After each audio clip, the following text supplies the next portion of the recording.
और यहाँ आपको बताएं कि वज़ीर आला सिंध इस वक्त मीडिया से गुफ्तगू करें, आइए आपको वहीं लिए चलते हैं। जाने का टाइम आ गया और इंशाअल्लाह ताला ये जल जाएगी।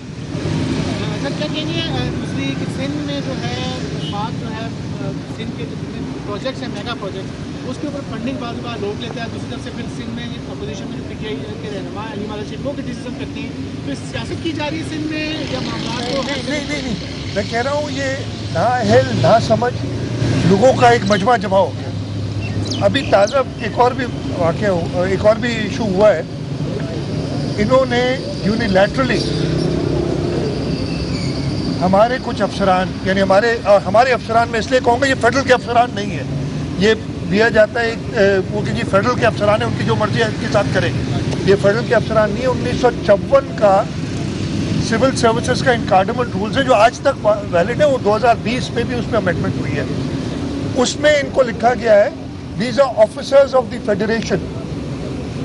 फेडरेशन होती है वफाक और सूबे मिलके, और वो कानून जब बना था उस वक्त के गवर्नर जनरल और सूबों के गवर्नर्स ने मिलके ये कानून बनाया था। तो ये फेडरेशन के ऑफिसर्स हैं और इसका रूल 15 है जिसमें साफ तौर पे लिखा हुआ है कि ये यूनिलैटरली नहीं किसी को ला सकते, भेज सकते या ले जा सकते। इसलिए फेडरेशन के ऑफिसर हैं, फेडरल ऑफिसर्स नहीं है। ना समझ, ना अकल, कम अकल, ना है, लोगों को ये समझ ही नहीं आती है। ये समझते हैं इनकी जागीर है ये अफसर, और अगर सूबे में कोई सही काम कर रहा है तो उसको उधर से निकाल लो ताकि सूबाई हुकूमत कमज़ोर पड़ जाए।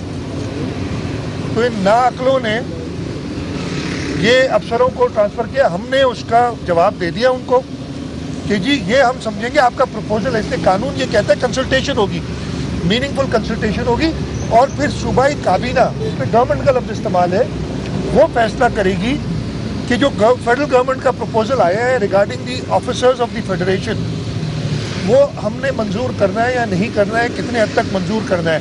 उसमें लफ्ज़ लिखा है अप्रूवल का, with the approval of the chief minister. वो अप्रूवल मेरी आई नहीं है, मैंने अपनी काबीना से हिदायत लेनी है, कल काबीना का इजलास है। तो ये मसला ये सारा है कि इनको ना आइन की समझ है ना किसी कानून की समझ है। मैंने आपको आइन का बता दिया कि जी 154(7) आप लोग पढ़ लीजिएगा। इस वक्त तक सेंसस फाइनल नहीं हुआ, नोटिफाई इन्होंने कर दिया, हमने उसको चैलेंज किए, वो पार्लियामेंट में जॉइंट सिटिंग में उसका फैसला होना है। आपको मैंने कानून के बारे में बता दिया। इस तरीके से आपने फंडिंग की बात की, जो हमारे प्रोजेक्ट्स हैं, पहले NEC में जब आई थी ये बात, उनको नंबरों के साथ बताया था कि सिंध के साथ कैसे नाइंसाफी की जा रही है, जिसपे वो आग बगोले भी हो गए थे। तो फिर ये किसी भी ना आइन, ना कानून, ना एडमिनिस्ट्रेटिव किसी चीज़ में इनकी है नहीं। और जब कहीं परेशानी होती है तो बुला लेते हैं उधर से लोगों को।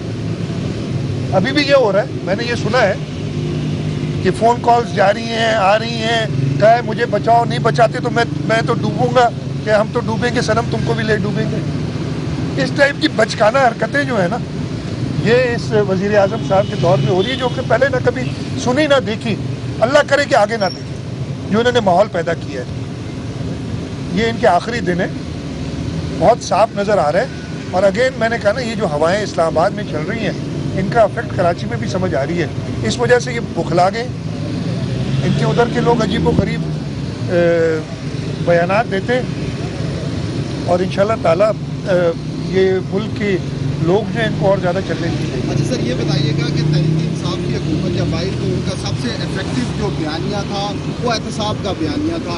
अब 3 साल से ज़ायद वक्त हो चुका है, अपोजिशन पर केसेस भी बहुत सारे बने, भुगत भी रहे हैं। आप क्या समझते हैं, वो जो बयानिया था कि एहतसाब किया जाएगा, पैसा रिकवर किया जाएगा, वो कितने कामयाब हुआ है? आप लोग मुझे बताएं कितना कामयाब है। मुझे तो कहीं भी जाता हुआ नज़र नहीं आ रहा है, एक्सेप्ट के लोगों की तस्लील करना।